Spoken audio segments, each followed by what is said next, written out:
Next है self induction के numerical. Self induction topic हम पढ़ चुके हैं, उसका फॉर्मूला क्या था, E is equal to L D I by D T. यहाँ पे E है ईएमएफ, ईएमएफ का फॉर्मूला क्या था, minus D phi by D T. और फाई का फॉर्मूला क्या होता, phi is equal to N B dot A. और दूसरा एल की फॉर्म में, सेल्फ इंडक्शन की फॉर्म में फाई किसके इक्वल आया था, एल आई। तो ये फॉर्मूले इस टाइप के अंदर यूज होंगे। अब हम इसका न्यूमेरिकल सॉल्व करते हैं। इन्होंने दिया है an EMF of 250 microvolt. EMF की वैल्यू कितनी है, 250 माइक्रोवोल्ट। माइक्रो को सोल्व करेंगे तो यहाँ पे आएगा multiply by 10 raised to the power minus 6 volt is induced in a coil when current in it is changes from 10 ampere to 6 ampere। Current की इनिशियल वैल्यू कितनी थी, 10 एम्पियर, और फिर चेंज होकर फाइनल वैल्यू कितनी बन गई, 6 एम्पियर। कितने टाइम के अंदर, 0.6 सेकंड के अंदर। मींस इनिशियल टाइम कितना था, t1 इज इक्वल टू 0 था और t2 कितना हो गया था, 0.6 सेकंड। तो यहाँ पे किसकी वैल्यू आई है, dt की वैल्यू आई है। तो निकालना क्या, what is self inductance of coil, L की वैल्यू कितनी होगी। तो यहां से हम फॉर्मूला यूज करेंगे E is equal to L D I by D T, क्योंकि यहाँ पे E की भी वैल्यू है, डी आई की भी वैल्यू है, डी टी की भी वैल्यू है। उसके बाद बच गया क्या, हमें L निकालना। तो यहाँ से L किसके इक्वल आ गया, E डी टी। इस साइड डिवाइड में है, उस साइड जाके क्या हो जाएगा, मल्टीप्लाई में, divide by D I is equal to L. E की वैल्यू पुट करेंगे यहाँ पे 250 into 10 raised to the power minus 6। dt की वैल्यू कितनी है, 0.6 di। di का मतलब दोनों करंट का चेंज कितना हो गया, 6 माइनस 4 एम्पियर। ये आ गई L की वैल्यू। जब हम इसको सोल्व करेंगे तो सबसे पहले पॉइंट हटाया, कितना आ गया, 0, 0 से 0 कैंसल, 2 यहाँ पे आ गया 3, तो कि ऊपर कितना आ गया, 75 divide by 2 multiply by 10 raised to the power minus 6। यहाँ पे E की वैल्यू पुट करेंगे, E की वैल्यू है 250 multiply by 10 raised to the power minus 6।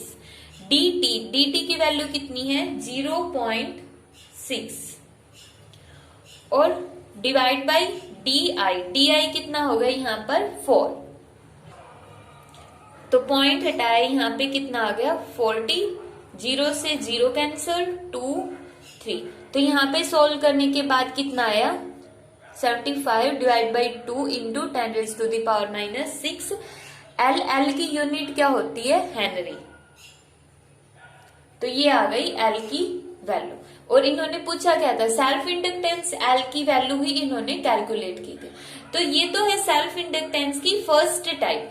जब हमें डायरेक्ट फॉर्मूले में से कोई भी वैल्यू दे देंगे, जैसे E की वैल्यू दे दी, I की, T की दे दी, तो L पूछ लेंगे। कई बार क्या होगा, L की दे देंगे, I की दे देंगे और T की देके E की वैल्यू पूछ लेंगे। तो हम डायरेक्ट फॉर्मूला यूज करके इस न्यूमेरिकल को सोल्व कर सकते हैं। नेक्स्ट न्यूमेरिकल है find the change in current. तो निकालना क्या है, change in current. D I की वैल्यू कैलकुलेट करनी है in an inductor of, inductance की वैल्यू कितनी दी हुई है, 10 Henry, in which the EMF induced, EMF की वैल्यू कितनी दी हुई है, 300 वोल्ट। टाइम कितना दे दिया इन्होंने, 10 raised to the power minus 2 second. और ये टाइम भी कैसा है, dt है कि 10 raised to the power minus 2 second के अंदर, 0 से स्टार्ट करके इतने टाइम में, तो dt की वैल्यू।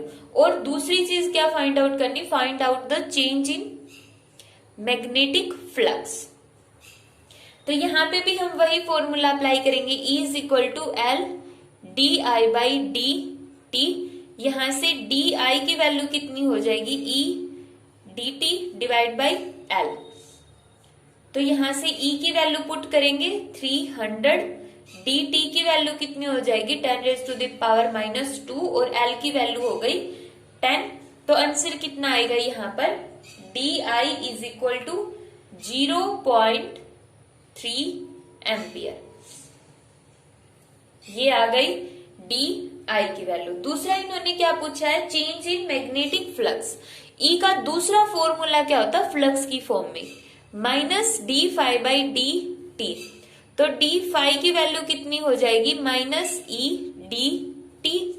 E की वैल्यू यहाँ पे कितनी है, -300 और dt की वैल्यू कितनी है 10⁻⁻²। तो यहाँ पे कितना आ गया, -3। और मैग्नेटिक फ्लक्स की यूनिट क्या होती है, वेपर। ये हो गई d∅। यहाँ पे माइनस प्लस से कोई फर्क नहीं पड़ेगा, तो इसको हम d∅ की वैल्यू को 3 वेबर भी पुट कर सकते हैं। तो दूसरा न्यूमेरिकल की टाइप होगी इस तरह से, जैसे इन्होंने इसमें क्या पूछ लिया, DI की वैल्यू भी पूछ ली और चेंजिंग फ्लक्स भी पूछ लिया। नेक्स्ट न्यूमेरिकल है, the self inductance of A coil. Coil की सेल्फ इंडक्टेंस कितनी दी हुई है, 10 मिली हेनरी।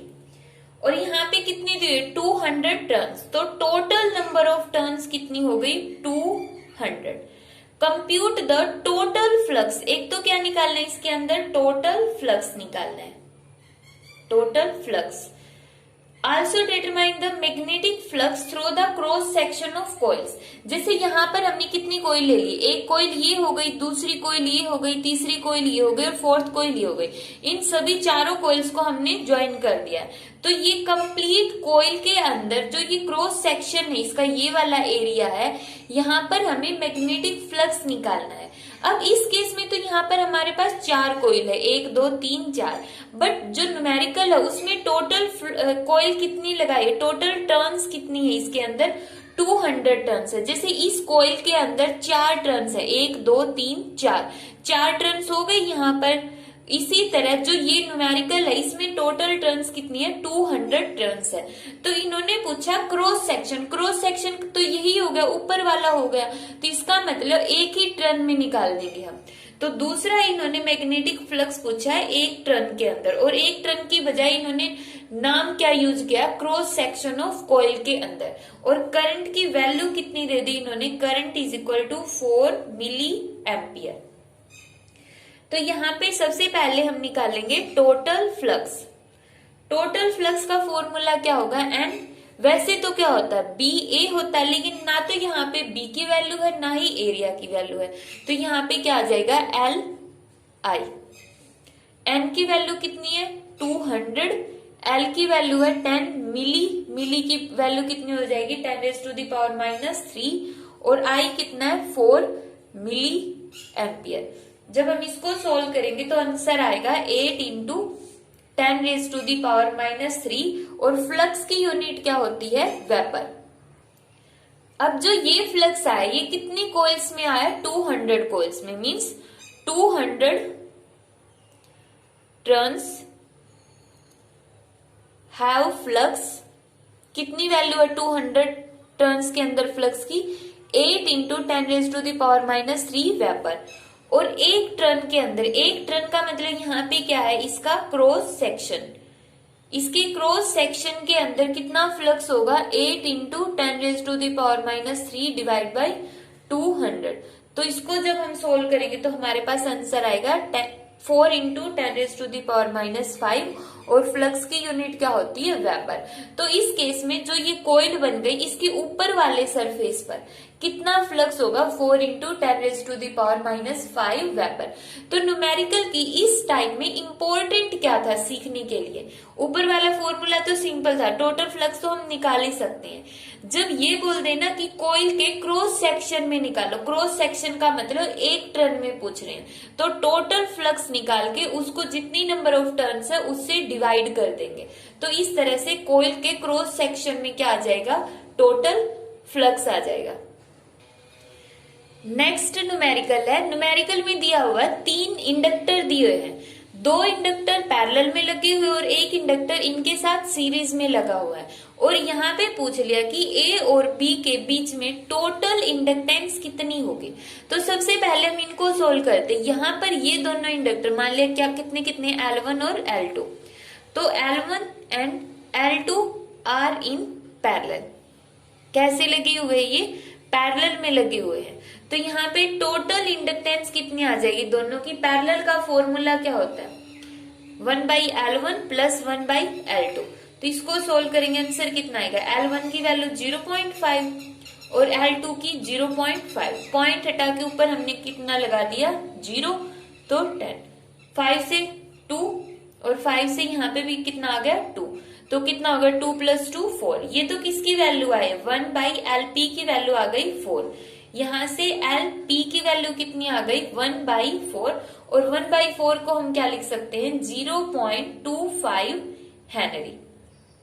तो इन दोनों को सोल्व करके हमने एक इंडक्टर बना लिया, उसकी वैल्यू कितनी आ गई 0.25। मीन्स अब यहाँ पे ये 0.75 तो एज इट इज लगा हुआ है।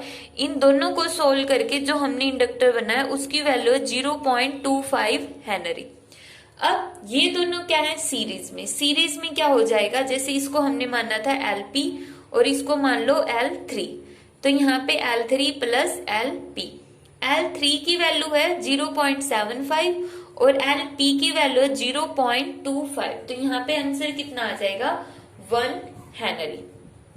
तो यहाँ पे A और B के बीच में टोटल इंडक्टेंस कितनी आ गई है 1 हेनरी आ गई है।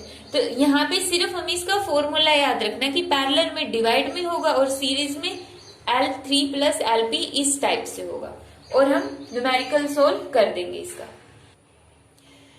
इसका लास्ट न्यूमेरिकल है कि a coil has a self inductance. यहाँ पे सेल्फ इंडक्टेंस कितनी दी हुई है 10 मिली हेनरी, और इसके अंदर what is the maximum magnitude of induced EMF. EMF का मैक्सिमम मैग्नीट्यूड क्या होगा जब करंट कितना दिया हुआ है 0.1 into 0.1 sign of 200t ampere.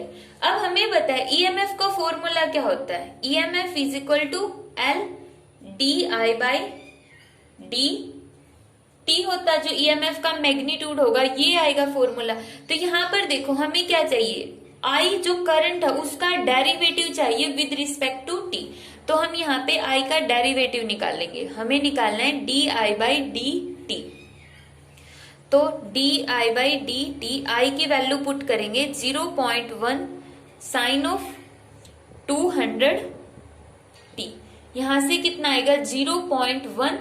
अब जो साइन है उसका डेरिवेटिव क्या होता है कोस, और यहाँ पे क्या आ जाएगा 200t। अब इसके अंदर से जो ये 200 है वो कहां पर आएगा, इसके मल्टीप्लाई में आगे, क्योंकि डेरिवेटिव के अंदर कहां पर आ जाता है, जो ये वाली टर्म है वो कहां पर आती है आगे। और अगर ये डेरिवेटिव, जो बायो के स्टूडेंट है उनको डेरिवेटिव का नहीं पता कि डेरिवेशन कैसे करते हैं, तो उसकी वीडियो देख लेना, डाली हुई है कि बेसिक मैथ्स फॉर फिजिक्स। तो यहाँ पे कितना आ जाएगा, पॉइंट हटाएंगे तो डिवाइड में 10, तो यहाँ पर आ गया 20 कोस ऑफ 200t। ये तो किसकी वैल्यू आ गई, di/dt की वैल्यू आ गई। अब हमें क्या निकालना है, यहाँ पर E निकालना है, और E की वैल्यू भी क्या होगी, मैक्सिमम E निकालना है। E मैक्सिमम कब होगा, L तो क्या है फिक्स है, L की वैल्यू तो चेंज हो नहीं सकती। जब di/dt ये वाली टर्म मैक्सिमम होगी तभी E मैक्सिमम हो सकता है, और ये मैक्सिमम कब होगी, जब cos 200t किसके इक्वल होगा 1 के इक्वल, क्योंकि cos थीटा की मैक्सिमम वैल्यू कितनी होगी 1 हो सकती है, एक से ज्यादा cos थीटा की वैल्यू नहीं हो सकती। तो अगर हम di/dt की मैक्सिमम वैल्यू निकालना चाहते हैं तो cos जो एंगल है उसकी जगह 1 पुट कर दो, तो यहाँ पे di/dt कितना आ गया 20 एम्पियर। अब L की वैल्यू कितनी है 10 इंटू मिली 10⁻³ di/dt की जगह हम क्या पुट करेंगे 20, तो यहाँ पे कितना आ गया 200 इंटू 10⁻³ मीन्स 0.2 वोल्ट। ये आ गई मैक्सिमम ईएमएफ कैलकुलेट करना। तो इस तरह से हम सेल्फ इंडक्टेंस के कोई भी न्यूमेरिकल सोल्व कर सकते हैं।